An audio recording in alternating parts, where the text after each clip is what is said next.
যুবক চাইলেই সমাজের প্রত্যেকের হাতে হাতে মদের বোতলও তুলে দিতে পারে, যুবক চাইলে প্রত্যেকের হাতে হাতে নামাজের মুসল্লাও তুলে দিতে পারে। যুবককে আল্লাহ শক্তি দিছেন, তা আল্লাহ তো শক্তি দিছেনই কাজ নেওয়ার জন্য, না তো শক্তি কেন দিলেন? আল্লাহ তাআলা যৌবন কালকে বলছেনই কুওয়াত, শক্তি। আল্লাহুল্লাযী খালাকাকুম মিন দুফিন, আল্লাহ বলছে তোমাদেরকে আমি সৃষ্টি করেছি দুফ, দুর্বল অবস্থায়, তার মানে শিশুকাল। সুম্মা জাআলা মিন বা'দি দুফিন কুওয়াতান, অতঃপর সেই দুর্বলতার পরে আমি তোমাদেরকে দিলাম শক্তি, মানে যৌবন। সুম্মা জাআলা মিন বা'দি কুওয়াতিন দুফান ওয়া শাইবা, পুনরায় আবার সেই শক্তির থেকে আবার ফিরিয়ে দিলাম দুর্বলতা এবং বার্ধক্য। তাহলে বোঝা গেল শিশুকালও দুর্বল, বৃদ্ধকালও দুর্বল, তাহলে শক্তি কখন? আল্লাহ কোরআনে বলছে। এই জন্য অনেক নওজোয়ান, আমি তোমাদের জন্য দিল থেকে দোয়া করি বন্ধু, রাত এই গভীরে আমরা প্রত্যেকেই এই 10 দিন ব্যাপী ঐতিহাসিক এই তাফসীরুল কোরআন মাহফিলে তোমরা নিজেকে পরিবর্তনের সিদ্ধান্ত নাও। ঠকবা না ইনশাআল্লাহ। আল্লাহকে সেজদা দিয়ে কেউ ঠকে না, প্রিয় নবী সাল্লাল্লাহু আলাইহি সাল্লামকে অনুসরণ করে কেউ ঠকে না। আল্লাহ তাকে দামি বানায় দুনিয়াতেও আখিরাতেও। আখিরাতেও কোনো পাপী, কোনো চরিত্রহীন, কোনো লম্পট, কোনো দুশ্চরিত্র বন্ধু সে মানুষের কাছে ঘৃণিত হয়, ঘৃণিত হয়। তোমরা যারা 5 ওয়াক্ত নামাজ পড়ো না, তোমরা লজ্জিত ঘৃণিতই হবা ভাইয়া। আল্লাহ তাআলা আমাদের সন্তানদেরকে বুঝার তৌফিক দান করেন। আমি শুধু আয়াত পড়ছি, অল্প একটু বলি, তাইলেই আমার কথা শেষ। এই কোরআনুল কারীমের এই সূরার তরজমাটুকু বলি। 30 নম্বর পারা একটা ছোট্ট সূরা আমি পড়ছিলাম, 94 নম্বর সূরা। এটা আমার বলার উদ্দেশ্য আছে, এই পড়ার উদ্দেশ্যটা হইল এটার মধ্যে আমাদের প্রিয় নবী সাল্লাল্লাহু আলাইহি সাল্লামকে সরাসরি আল্লাহ তাআলা সম্বোধন করে নবীজি সাল্লাল্লাহু আলাইহি সাল্লামকে কিছু কথা বলেছেন এবং নবীজির মর্যাদা, সান্ত্বনা, ইজ্জত, আজমত আল্লাহ তাআলা তুলে ধরেছেন। এখানের মূল বিষয়টা হইল প্রিয় নবী সাল্লাল্লাহু আলাইহি সাল্লাম 40 বছর বয়সে তিনি যখন ইসলাম প্রচারের দায়িত্ব পেলেন, আল্লাহ বললেন মানুষকে আল্লাহর দিকে ফিরাবার, তখন একটা মিনিট শুধু চিন্তা করেন যে নবীজি সাল্লাল্লাহু আলাইহি সাল্লাম একটা মিনিট ভাবেন শুধু 40 বছর বয়সে আল্লাহ পাক যখন ওনাকে দায়িত্ব দিলেন তখন তিনি কোন সমাজে দাঁড়াইলেন। 1 নম্বর কথা হলো আল্লাহ তাআলা তাকে যেই জিম্মাদারি দিলেন এই দায়িত্ব পালনের জন্য এই মুহূর্তে তার সাথে একজন সহযোগিতাকারী কেউ নাই। প্রথম দিন কল্পনা করেন যে কেউ নাই, উনি একাই। আচ্ছা, 2 নাম্বার, সমাজের ডান দিক থেকে বাম দিকে, উত্তর দিক থেকে পূর্ব, দক্ষিণ দিকে, পূর্ব থেকে পশ্চিম দিকে, অর্থাৎ এই সমাজের নবীর সমাজটা একটা জায়গায় তাকাইলে কোথাও কোনো আলো নাই, কোথাও কি নাই, মানে এই আলো না। ইনসানিয়াত, মনুষ্যত্ব বলতে, মানবতা বলতে কিচ্ছু নেই। আল্লাহ চেনে না, আখেরাত চেনে না, ইবাদত বুঝে না, মৃত্যু কি জানে না, কবর কি বুঝে না, আখেরাত বলতে কিছুই জানে না। পৃথিবীর সমস্ত অপরাধ এক কথায় যা হইতে পারে তার সব কিছু তারা তখন করতেছে, ঠিক কি না? চুরি, ডাকাতি, জিনা, ব্যভিচার, মদ, জুয়া, সুদ, ঘুষ, ধর্ষণ, নির্যাতন, লুণ্ঠন, ছিনতাই, রাহাজানি, মূর্তি পূজা, শিরিক, কুফর, সব কিছু 16 আনা, 16 আনা। এখন এই অবস্থায় একটি গোটা পৃথিবীর মানুষকে সংশোধনের জন্য একজন রাসূলকে দায়িত্ব দেওয়া হইল।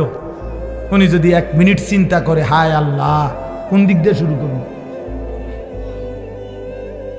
কেমনে শুরু করবো, বুঝামু কেমনে, কারে কমু কিতা, যে এই পরিমাণ সদর বদর এটি বাইল করবো কেমনে আমি, ঠিক না কথাটা? চিন্তা করলে কি পরিমাণ অন্ধকার। আমরা ইতিহাসের বইতে বলছি যে 3W ছিল আরবের মানুষদের নিত্যদিনের অভ্যাস। 3টা W, ইংরেজি W আর কি, একটা অক্ষর আছে না ইংরেজিতে, একটা হলো ওয়ার মানে যুদ্ধ, মারামারি। 2 ওমেন নারী, 3 ওয়াইন মানে মদ। যুদ্ধ, নারী, মদ, এই 3 জিনিস ছিল তাদের নিত্যদিনের কাজ। মারামারি, হানাহানি, মদের আড্ডা, জুয়ার আড্ডা, নারীর আড্ডা, এই ছিল জীবন। আপনি আশ্চর্য হবেন, আমি নিজে পড়ছি এবং হুজুর মাজা খাসিরাল আলাম বিইনহিতাতিল মুসলিমিন যে বইটা, মুসলিম উম্মার পতনে বিশ্বের কি ক্ষতি হলো, সৈয়দ আবুল হাসান আলী নদভী রাহমাতুল্লাহ লিখিত সেই পৃথিবী বিখ্যাত বই, ওলামায়ে কেরামের অক্ষরে অক্ষরে বর্তমান যুগ চাহিদা অনুপাতে আমি নওজোয়ান আলেম যারা আছেন আপনাদেরকে অনুরোধ করলাম এই বইটা পড়েন, একেবারে লাইনে লাইনে পড়েন। আল্লামা আবু তাহের মিসবাহ দামাত বারাকাতুম আদিব সাহেব হুজুর অনুবাদ করছে, এটা পড়েন, ফায়দা হবে। 1450 বছরের ইতিহাস বুঝবেন। তো ওইখানে আছে যে এই জাহিলি সমাজে একটি মতবাদ ছিল, একজন ধর্মগুরু ঘোষণা দিছিল তখনকার সময়ে নবীজির আগমনের পূর্বে 3 জিনিসে কারো কোনো একক মালিকানা নাই, সবার সমান মালিকানা। 3টা জিনিসের মধ্যে, 1 আগুন, আগুন সবার মালিকানা, 2 পানি, 3 নারী। নাউযুবিল্লাহ, কথা বুঝেন নাই? আগুন, পানি, নারী, কারো একক অধিকার নাই। নারী যেখানেই থাকুক, যার কার এটা কোনো কথা নাই, যার যেখানে ইচ্ছা উপভোগ করবে, তার কোনো ব্যক্তি স্বাধীনতা, ব্যক্তি পরিচয় বলতে কিছু নেই। এত জঘন্য ছিল সমাজ, এত নিকৃষ্ট ছিল সমাজ। সেই সমাজটাকে পরিবর্তন করার জন্য আল্লাহ তাআলা নবী সাল্লাল্লাহু আলাইহি সাল্লামকে বলছেন। আপনি চিন্তা করে দেখেন কত বড় ভারী দায়িত্ব। আমার যদি বলে যে এই বাংলাদেশের অথবা আমার ইউনিয়নের সবডি মদখোর, ফুট্টাখোর, বাবাখোর, ডাইলখোর, ইয়াবাখোর, এগুলারে ঠিক করা, তো আমার জান শেষ। এরপরে তো সুদখোর, ঘুষখোর রয়েছে আলাদাই, বাকি সিটার বাটফার তো আলাদাই আছে। শুধু বাবাখোর ঠিক করতে গেলে তো আমি দাদাখোর হয়ে যাব, আমার হায়াত শেষ হয়ে যাবে। তাইলে রাসূলুল্লাহ কথাটা খেয়ে আমি একবারে বললে ফেলবো অর্থ, শুধু প্রেক্ষাপটটা বলতেছি। নবী সাল্লাল্লাহু আলাইহি সাল্লামকে তাইলে আল্লাহ তাআলা কত বড় ভারী জিম্মাদারি দিছে। শুধু আরব না, নবীজি শুধু আরবে না, গোটা পৃথিবীর সংশোধন। আল্লাহু আকবার, গোটা পৃথিবীর সংশোধনের দায়িত্ব আল্লাহ দিছেন। আচ্ছা, এই তো একটা বিষয়, তাহলে কাজটা অনেক ভারী ছিল কিনা, যথেষ্ট পেরেশানির বিষয় ছিল কিনা? আহা, কি হবে, মনে হয় যেন একটা মহাসাগরের মাঝখানে ওনারে দাঁড় করাই দিছে যে এইবার আপনি এই সাগর পাড়ি দেন। আচ্ছা, কিভাবে? নৌকা নাই, বাহন নাই, জাহাজ নাই, অর্থাৎ কেউ নাই, মনে হয় যেন এরকম ভাবে। আচ্ছা, 2 নাম্বার, একে তো দায়িত্ব দিছে, কঠিন দায়িত্ব বোঝা। এবার আল্লাহ তাআলা বলছেন আরেকটা কথা, ফাস্তাকিম কামা উমিরতা। বন্ধু সাবধান, আপনাকে যে আদেশ করা হয়েছে, যে দায়িত্ব মানুষের সংশোধন, আমার বান্দাদের পরিবর্তন, এটার থেকে এক সুতা, এক চুল আপনি কিন্তু নড়বেন না। ফাস্তাকিম, মজবুত থাকেন, অটল থাকেন, অবিচল থাকেন, সুখে থাকেন আর দুঃখে থাকেন, জুলুম করুক, অত্যাচার করুক, নির্যাতন করুক আর বিদ্রুপ করুক, পাথর মারুক আর উটের নারী ভুড়ি চাপায় দোক, আপনারে পাথর মারুক আর যাই করুক, আপনার পেটে ভাত থাকুক কিংবা না থাকুক, আপনার সাহাবীদেরকে অত্যাচার করুক আর শহীদ করুক, ফাস্তাকিম, আপনি কিন্তু এক সুতা, এক চুল নড়বেন না। আপনার কাজ, আপনার দায়িত্ব, আপনার জিম্মাদারি আপনি আদায় করবেন। তাহলে এবার 2টা বিষয়, এক, দায়িত্বটা অনেক ভারী, আবার বলছে বাদ দন যাইতো না, ছাড়ন যাইতো না। বিষয়টা কেমন কঠিন হয়ে গেল, কঠিন হয়ে গেল কিনা? রাসূলুল্লাহ সাল্লাল্লাহু আলাইহি সাল্লাম এই পেরেশানি, চিন্তা, উম্মতের ফিকির, সংশোধনের ফিকির, মানুষকে আল্লাহর দিকে ফিরাবার ফিকির, নবীজির অবস্থা হয়েছে যেন এমন যে কোমর বাঁকা হয়ে যাইতেছে, অর্থাৎ টেনশনে, আহা আমি কি করব, কিভাবে করব? তো আল্লাহ তাআলা বলেন, বন্ধু এই সব কিছুর মোকাবেলায় আপনি শুধু এবার শুনেন যার আল্লাহ আছে তার তো সবই আছে, তার সবই তো আছে। তা আমি সব ব্যবস্থা করতেছি, আপনারা দায়িত্ব দিয়ে, আমি তো আজার না, আমি আপনার জন্য সিস্টেম করতেছি, সবটা আমি সিস্টেম করে দেব। আপনি শুধু মজবুত থাকেন, আপনি শুধু কাজে নামেন, বাকিটা আমি দেখব। তো রাসূলুল্লাহ সাল্লাল্লাহু আলাইহি সাল্লাম সিদ্ধান্ত নিলেন কাজে নামবেন, আল্লাহর দ্বীন প্রচার করবেন মজবুতির সাথে। তো আল্লাহ তাআলা বলেন, এবার আমার কুদরতি ব্যবস্থাপনা আপনার জন্য শুনেন। এক, আলাম নাশরাহ লাকা সাদরাক, আমি আল্লাহ প্রথম আপনার দিল, আপনার কলিজার ভিতরে ইলম, হিকমত, আখলাক, হিম্মত, ইস্তেকামত, সুজাআত, বীরত্ব, যা দরকার আল্লাহর দ্বীন পৃথিবীর শেষ প্রান্ত পর্যন্ত পৌঁছাবার জন্য, তার সবটা আমি আল্লাহই আপনার সিনাতে দিয়ে দিলাম। এবার নবী মক্কার কুরাইশদের সামনে, হাদিসে আছে, একদিন ঘোষণা দিছে যে মক্কাবাসী, আসমানের ওই সূর্য আমার যদি হাতে দাও, চাঁদটাও যদি আমার হাতে এনে দাও, আর আমারে যদি বলো কালেমার দাওয়াত ছেড়ে দিতে, আল্লাহর কসম মুহাম্মদ এক সেকেন্ড আল্লাহর দ্বীনের দাওয়াত ছাড়বে না। এই কলিজার মধ্যে আল্লাহ এমন ঈমান দিয়েছে, ওয়াল্লাহি লা ওয়াদাতুমুশ শামসা ফি ইয়ামিনি ওয়াল কামারা ফি ইয়াসারি ওয়া আমারতুম আন আতরুকা হাযিহি দাওয়া লান আতরুকাহা হাত্তা উনাফিজাহা আও আমুতা ইলাল্লাহ। হয় জমিনে কালেমা বাস্তবায়ন হবে, নয় আমি শহীদ হয়ে আল্লাহর কাছে ফিরে যাব, কিন্তু মাঝখানে কোনো কম্প্রোমাইজ নাই, মাঝখানে কোনো কিছু নাই, এইরকম মজবুত। তাহলে আল্লাহ তাআলা বলেন, বন্ধু আপনার সিনার মধ্যে যা দরকার ইসলামের জন্য, দ্বীন প্রচারের জন্য, কালেমার প্রচারের জন্য, সমস্ত কিছুর মোকাবেলায় আমি আল্লাহ তা পূর্ণ দিয়ে দিয়েছি। দুই, ওয়াদানা আনকা বিজরাক আল্লাযী আনকাদা যাহরাক, যেই টেনশন, যেই চিন্তা, যেই পেরেশানি, যেই অস্থিরতা আপনার বোঝার মতো আপনার কাঁধে চাপছিল, আমি আল্লাহ নিজে আপনার সেই বোঝা, যা আপনার পিঠ নুয়ে দিছিল, কোমর মনে হয় বাঁকা করে দিছিল টেনশনে, অস্থিরতায়, আমি নিজ হাতে তা দূর করে দিয়েছি, আমি নিজ হাতে দূর করে দিয়েছি। আপনি শুরু করছেন, আমি আল্লাহ একজন একজন করে আপনার পক্ষে ইমানদার আনতে থাকছি। প্রতিটা সাহাবী যারা আপনার হাতে কালেমা পড়ছে, এ তো আমি আসমানের ফয়সালা।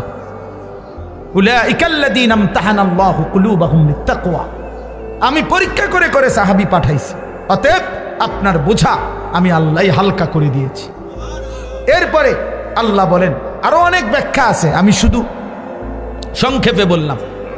এরপরে আল্লাহ বলেন, 3 নাম্বার ব্যবস্থাপনা হইল, আপনারে ওরা বিদ্রুপ করে, এই মানুষগুলো আপনারে কখনো বলে পাগল, কখনো বলে কবি শায়ের, কখনো বলে আপনি আবলাহ, নির্বোধ, আপনাকে জাদুকর বলে, বিভিন্ন কিছু জুলুম অত্যাচার করে, আপনারে বিদ্রুপ করে, আপনাকে লজ্জিত লাঞ্ছিত করে। আল্লাহ বলে, বন্ধু ঘাবড়াবেন না, ওয়ারাফা'না লাকা যিকরাক, গোটা মাখলুকাতের উপরে আমি আল্লাহ আমার পরে আপনার মর্যাদা সবকিছুর ঊর্ধ্বে তুলে দিয়েছি।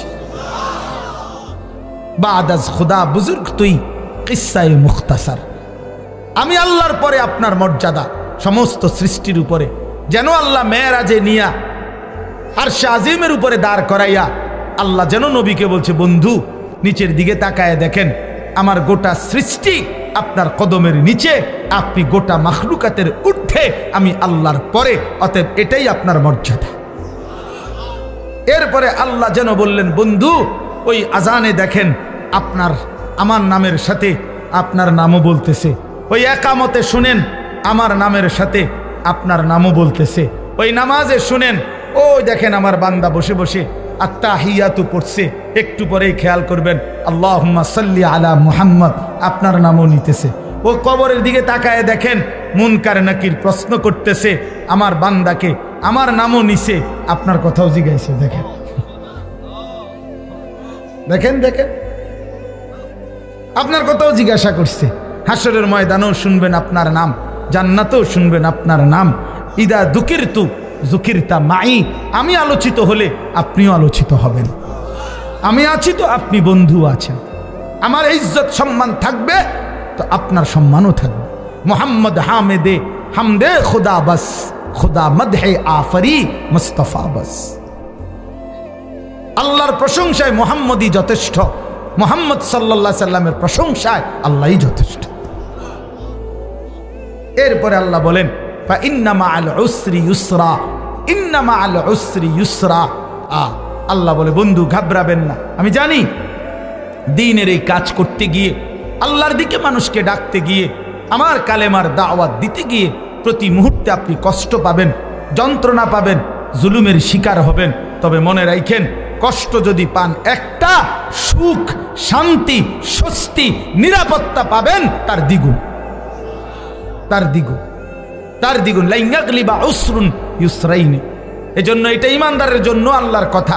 মুমিনের বিপদ যদি হয় একটা, স্বস্তি আসবে, শান্তি আসবে, নিরাপত্তা আসবে, সুখ আসবে, কমপক্ষে দুইটা। এজন্য মানুষের মুসিবতের চাইতে মানুষের আনন্দের সময়, তৃপ্তির সময়, স্বস্তির সময় বেশি। এই মাথায় ব্যথা হয়েছে যতবার, স্বাভাবিক ছিল তার চাইতে বেশি। পেটে ব্যথা হয়েছে যতবার, স্বাভাবিক ছিল তার চাইতে বেশি। ঠিক কিনা বলেন? তো আল্লাহ তাআলা বলেন বন্ধু, প্রতিটি কষ্টের পরে আমি আল্লাহ আপনার জন্য ইউসর, শান্তি রাখছি, স্বস্তি রাখছি, নিরাপত্তা রাখছি। ঘাবড়াবেন না।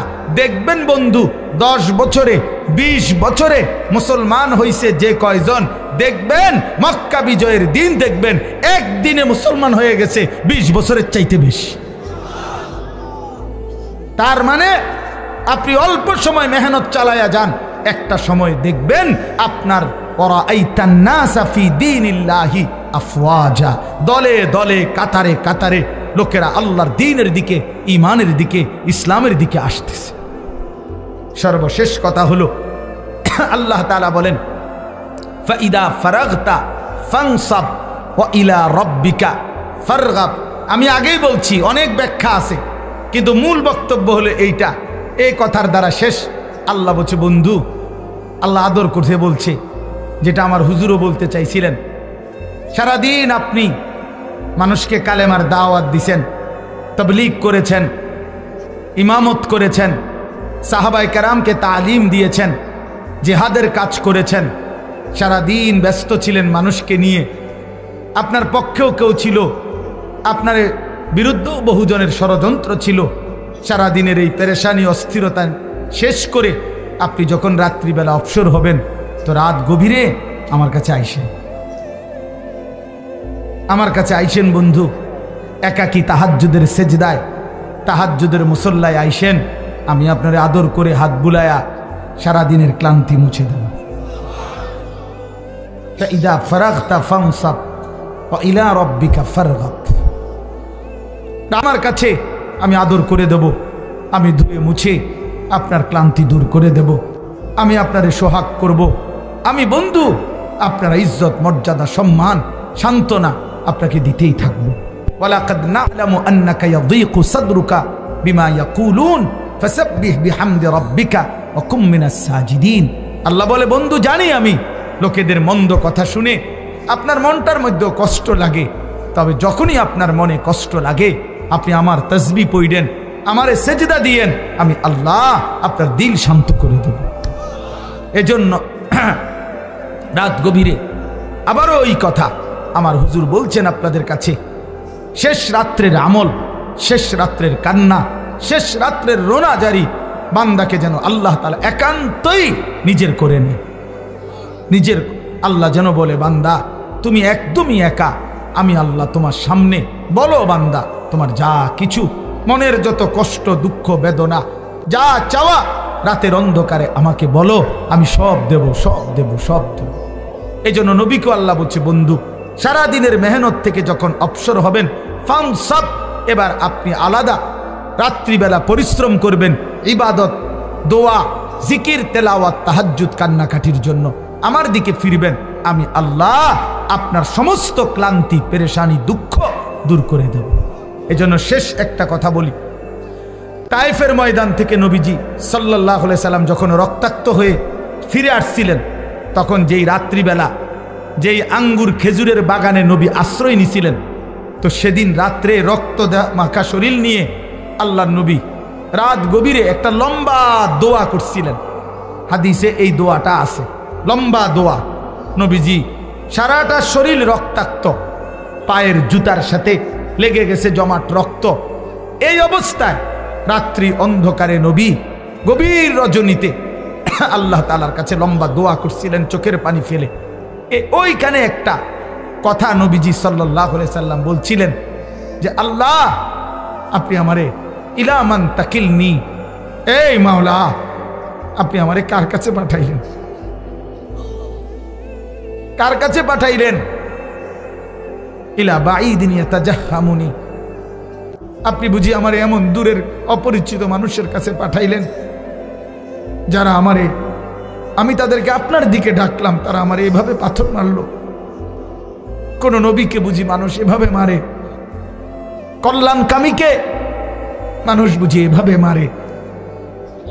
আম ইলা আদুবিন মাল্লাকতাহু আমরি, নাকি আপনি আমার এমন কোন দুশমনের কাছে পাঠাইলেন যার উপরে আমার কোনো ক্ষমতাই ছিল না? আপনি আমারে কার কাছে পাঠাইলেন? কিন্তু এই মনের আবেগ এগুলো বইলা এই একটা কথা হুজুর বলছে নবীজি, এটাই আমাদের শেষ কথা আমার। নবীজি তখন বলছে, আল্লাহ যা বলছি তা তো মনের কষ্টে বলছি, কিন্তু শেষ কথা হলো মাওলা, ইন্নাম তাকুন আলাইয়া গাদাবুন ফালা উবালি, শুধু রাত গভীরে বলেন আপনি যদি আমার উপরে নারাজ না হন, আপনি যদি আমার উপরে রাগ না করেন, আপনি যদি খুশি থাকেন, ফালা উবালি, আমি কোনো পরোয়া করি না, আমি কোনো পরোয়া করি না। এই পাথরের আঘাত সয়ে গেলাম, শুধু আপনি বলেন আপনি আমার উপরে রাজি কিনা। এই কথাটা মাওলা যদি বলেন আপনি খুশি, আমার সারা দেহ রক্ত ঝরুক, কোনো অসুবিধা নাই। এজন্য সাদ তুমি ভালো করো নাই, তুমি তোমার গুন্ডা সন্ত্রাসী দিয়ে ইমানদারের রক্ত ঝরিয়েছ, কিন্তু তুমি জানো না রক্ত ঝরানো শহীদের খুন ঝরা এ তো রাসূলুল্লাহ সাল্লাল্লাহু আলাইহি সাল্লামের দেহ মুবারক থেকে ঝরেছে। যদি মুমিনের উপরে আল্লাহ রাজি হয়, উলামায়ে কেরাম আজকে নতুন করে একদিন দুই দিন না, রাসূলুল্লাহ সাল্লাল্লাহু আলাইহি সাল্লাম যে ওয়ারাসাত উত্তরাধিকার উম্মতের উলামায়ে কেরামকে দিয়ে গেছে, 1450 বছরের উম্মতের উলামায়ে কেরাম আপনাদের পাহারাদার। আপনারা শুনতে চাইলেও আমরা বলবো, আপনারা শুনতে না চাইলেও আমরা বলবো, যেখানেই অন্যায়, যেখানেই কুফর, যেখানেই শিরিক, যেখানেই বিদআত, যেখানেই গোমরাহি, সেখানেই উলামায়ে কেরামের প্রতিবাদ। এটা চলতেই থাকবে, এটা চলতেই থাকবে, এটা চলতেই থাকবে, এটা চলতেই থাকবে। এই জন্য যুগ যুগ ধরে উলামায়ে কেরাম আপনাদের ঈমান আমলের পাহারাদারি করে, পাহারাদারি করে। ইমাম মুহাম্মদ রাহমাতুল্লাহ আলাইহি সারা রাত ঘুমাইতেন না, আমরা কিতাবে নিজে পড়ছি। ইমাম আবু হানিফার ছাত্র ইমাম মুহাম্মদ সারা রাত ঘুমাইতেন না, মাসআলা লিখতেন, ফতোয়া লিখতেন। তো উনারে জিগাইতো, হযরত আপনি ঘুমান না কেন? উনি বলতো, জানো এই দেশবাসী আমার মতো এক মুহাম্মদ ছোট্ট, তার উপরে ভরসা করে তারা ঘুমায়, তারা ভাবে মুহাম্মদ জেগে আছে, সে আমাদের জন্য শরীয়তের মাসআলা গবেষণা করতেছে, আমাদের যা জরুরত আমরা তা তার কাছে জিজ্ঞাসা করে নেব। এই আশায় সাধারণ জনগণ আরামসে ঘুমায়। যে মানুষ আমাদের উপরে ভরসা করে ঘুমায়, আমি কেমনে ঘুমাই তাদের এত বড় দায়িত্ব নিয়ে? কাইফা আনামু ওয়ান নাসু ইয়ানামুনা তাওয়াক্কুলান আলাইনা। এই আরবি আবার, আমি কিভাবে ঘুমাবো অথচ মানুষ তো আমার উপরে আস্থা রেখে ঘুমায়। যে মুহাম্মদ জেগে আছে, সে লিখতেছে, সে মাসআলা লিখতেছে। আল্লাহ তাআলা আপনাদের সবাইকে কবুল করে নেন। আজকের এই তাফসীর মাহফিলে আল্লাহ তাআলা আপনাদেরকে ভরপুর বরকত দান করেন। কোরআনের সাথে থাকবেন তো ইনশাআল্লাহ, আল্লাহর দ্বীনের উপরে থাকবেন তো ইনশাআল্লাহ, উলামায়ে কেরামের সাথে থাকবেন তো ইনশাআল্লাহ। হ্যাঁ, আল্লাহ তাআলা আপনাদেরকে কবুল করেন, তৌফিক দান করেন। 10 দিন ব্যাপী তাফসীরুল কোরআন মাহফিলের সমস্ত আলোচনা, আল্লাহর কোরআনের নূর আমাদের দিলের মধ্যে আল্লাহ জ্বালায়া দেন।